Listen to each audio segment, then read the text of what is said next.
Et si.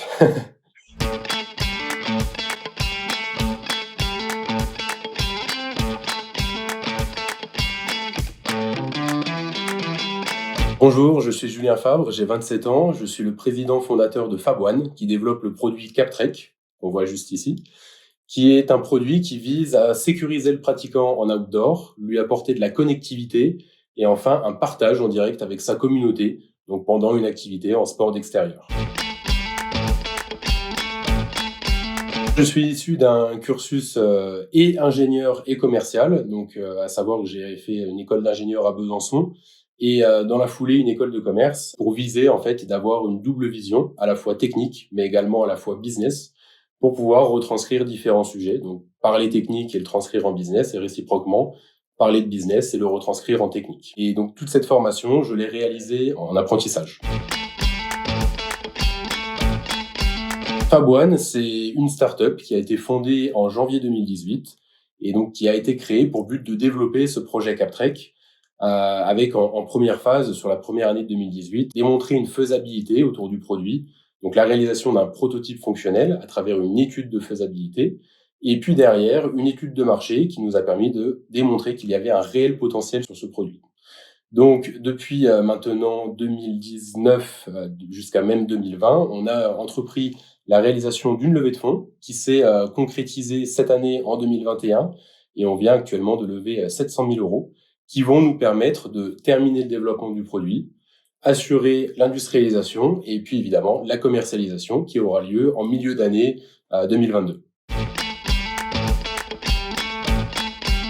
Alors moi, je suis donc, comme je l'ai précisé en introduction, le président et le fondateur de l'entreprise. Donc mon métier, en fait, c'est un petit peu de faire tout ce que on peut faire dans une entreprise, à savoir m'occuper du marketing, m'occuper du développement technique, m'occuper de la communication, m'occuper de la compta, de l'administration de l'entreprise.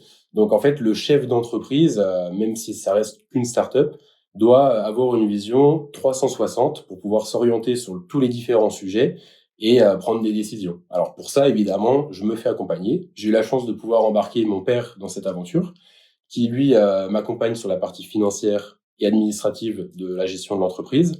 Et nous venons d'embaucher depuis septembre une responsable communication, donc qui nous accompagne sur l'aspect voilà, communication, marketing, réseaux sociaux sur notre projet CapTrek.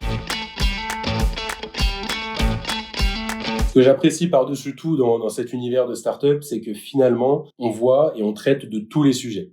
On peut faire du marketing, le lendemain du technique, après on va faire de la communication, on doit faire la compta, on doit faire la gestion administrative de l'entreprise. Vraiment, on peut passer du coq à l'âne, de sujets très diversifiés. Et tous ces sujets sont passionnants et très intéressants parce que on découvre énormément, on apprend et puis on développe des compétences qui seront utiles pour l'avenir. Et ça, c'est vraiment, je dirais, l'aspect le plus important dans une startup, c'est qu'on apprend tous les jours et on se développe tous les jours. J'ai fait une école d'ingénieur, donc une école d'ingénieur à Besançon qui s'appelle l'ENSEM, l'École nationale supérieure de mécanique et microtechnique. Donc un diplôme plutôt généraliste et donc un diplôme en apprentissage. Donc j'ai fait ces 3 années d'école d'ingénieur en alternance dans une entreprise dans l'industrie électronique. Et derrière, donc, j'ai fait une école de commerce pour compléter ce cursus et avoir la double casquette, comme je l'ai introduit tout à l'heure. École de commerce également, elle, située à Besançon, le CDE, l'école des cadres et dirigeants pour entreprendre. Et donc, toujours en apprentissage, au sein de la même entreprise. Donc, j'ai pu naviguer dans différents services, services techniques et services commerciaux. Par ailleurs, j'étais, pendant ces 3 dernières années, responsable commercial d'un des sites de l'usine dans laquelle je travaillais, donc à Besançon, dans la ville dans laquelle j'ai fait mes études. Et donc voilà, aujourd'hui, j'ai cette vision qui me permet de jongler business, technique et de retranscrire ces 2 sujets réciproquement. Alors l'entrepreneuriat, c'est un sujet qui est très vaste et des conseils, il en existe des milliers. Alors je vais essayer d'en donner un avec beaucoup d'humilité, qui serait le suivant, c'est qu'en fait, il n'y a pas de chemin tracé, il n'y a pas de case à cocher pour devenir entrepreneur.